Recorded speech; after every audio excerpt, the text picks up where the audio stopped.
अध्यक्षाच्या खुर्चीवर उपाध्यक्ष महोदय होते, त्यांनी आश्वासन दिलं की औचित्याच्या मुद्द्याची उत्तरे किमान 30 दिवसाच्या आत पाठवण्यात यावी। काही अधिकारावर आमचा धाक राहिला नाही का? आम्ही काय मातीचे पुतळे आहोत इथं विधानसभेत? अधिकाऱ्यांना इथून आदेश दिल्यावर 30 दिवसात उत्तर द्या। त्यांची हिम्मत कशी होते की 30 दिवस झाले? हे 30 दिवस 18 ऑगस्ट 2025 ला झाले।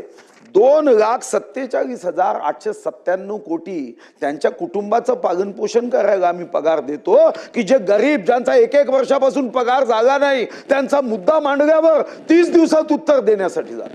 हे एक प्रश्न नाही आहे अध्यक्ष, माझा पूर्ण गठ्ठा मागच्या अधिवेशनाचा मी पाठवतोय आणि मी मुद्दाम देवा अध्यक्ष महाराज गंभीरपणे घ्या, मी मुद्दाम सचिवांना मंत्र्यांना आश्वासनाची पत्र पाठवताना आश्वासनाचा QR कोडही पाठवला की त्यांनी स्कॅन करावं, विधानमंडळाचं कामकाज पाहावं। हे सर्व मी तुम्हाला देतो।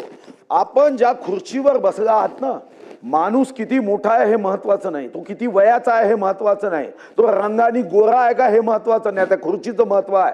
विक्रमादित्याचं सिंहासन सापडलं, गुराखी बसायचा, तो जो असा चंचल गुराखी असायचा तोही न्यायप्रिय व्हायचा।